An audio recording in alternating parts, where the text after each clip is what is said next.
Halo, Assalamualaikum warahmatullahi wabarakatuh. Kembali lagi bersama saya, Nurlaila Listiani, biasa dipanggil Ella. Nah, Senin kemarin, tepatnya tanggal 16 Maret 2026 pukul 9.30, kami mengikuti mata kuliah Public Speaking yang diampuh oleh Bapak Adi. Perkuliahan kali ini dilaksanakan secara online, tapi walaupun dilakukan secara daring, suasana kelas tetap terasa aktif dan tidak membosankan. Di awal perkuliahan, seperti biasa, kami langsung masuk ke sesi praktek. Ada 3 orang yang dipilih secara acak untuk menampilkan kemampuan public speaking mereka di depan kelas. Yang pertama tampil adalah Anila. Ia membawakan materi tentang Ibnu Sina. Dari penyampaiannya yang paling berkesan adalah cerita bagaimana Ibnu Sina tetap semangat belajar meskipun berada dalam kondisi yang sulit. Bahkan pernah berada di dalam penjara, tapi kondisi tersebut tidak membuatnya berhenti berkembang, justru dia tetap membaca, belajar, dan menghasilkan pemikiran-pemikiran luar biasa.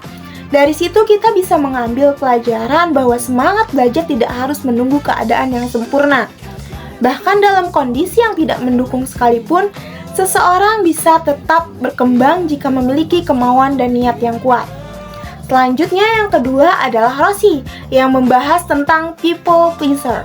Topik ini terasa sangat dekat dengan kehidupan sehari-hari, terutama bagi banyak orang yang sering merasa harus selalu menyenangkan orang lain. Dalam penyampaiannya, Rosi menjelaskan bagaimana seseorang bisa kehilangan dirinya sendiri karena terlalu fokus pada penilaian orang. Ia juga menyinggung bahwa menjadi baik itu penting, tapi tetap harus memiliki batasan agar tidak merugikan diri sendiri. Dari materi ini, kita jadi lebih sadar bahwa menghargai diri sendiri sama pentingnya dengan menghargai orang lain.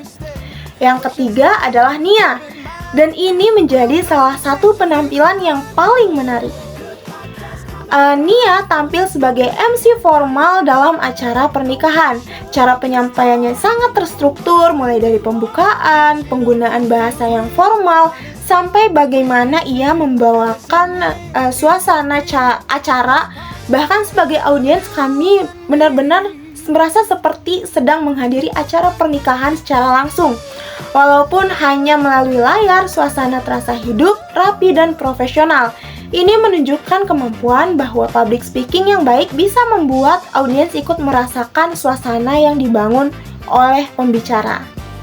Setelah sesi praktik selesai, kami melanjutkan dengan mendengarkan presentasi dari kelompok 3 yang membahas tentang beberapa profesi dalam public speaking.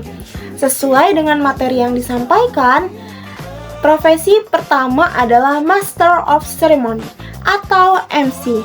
Seorang MC memiliki tugas utama untuk memimpin jalannya acara, mulai dari membuka, memandu, hingga menutup acara agar berjalan dengan lancar sesuai dengan susunan yang telah dibuat. MC juga harus mampu menjaga suasana agar tetap hidup dan tidak monoton. Oleh karena itu, keterampilan seperti vokal yang jelas, komunikasi yang baik, dan penampilan yang menarik sangat dibutuhkan. Profesi kedua adalah motivator. Motivator bertugas memberikan semangat dan inspirasi kepada audiens, tidak hanya menyampaikan kata-kata tetapi juga membangun emosi dan energi positif. Seorang motivator harus mampu berinteraksi dengan audiens, menyampaikan cerita yang kuat, dan membantu orang lain menemukan potensi dalam dirinya. Selanjutnya adalah trainer atau fasilitas pelatihan. Perannya adalah memberikan pelatihan dan membimbing peserta dalam suatu kegiatan pembelajaran. Seorang trainer harus mampu menjelaskan materi secara jelas dan terstruktur, membangun interaksi, serta membantu peserta memahami materi dengan baik. Dan yang terakhir adalah presenter atau host. Presenter yang bertugas membawakan acara seperti talk show, seminar, atau kegiatan lainnya. Ia harus mampu berbicara dengan jelas, mengatur intonasi suara, serta menjaga suasana agar tetap menarik. Presenter juga dituntut untuk bisa beradaptasi jika terjadi perubahan situasi secara tiba-tiba. Dari keseluruhan materi dan praktik yang dilakukan, Saya jadi memahami bahwa public speaking itu tidak hanya satu bentuk saja, ada banyak peran yang bisa dijalankan. Dan masing-masing memiliki karakteristik serta keterampilan yang berbeda. Walaupun perkuliahan dilakukan secara online, pengalaman hari itu tetap terasa berkesan. Melihat teman-teman tampil dengan berbagai tema dan gaya, membuat saya semakin sadar bahwa setiap orang memiliki cara unik dalam menyampaikan pesannya. Dan yang paling penting, public speaking bukan hanya tentang berbicara di depan banyak orang, tetapi tentang bagaimana kita bisa menyampaikan pesan dengan jelas, percaya diri, dan bisa dirasakan oleh audiens. Saya Nur Laila Listiani, pamit undur diri. Wassalamualaikum warahmatullahi wabarakatuh.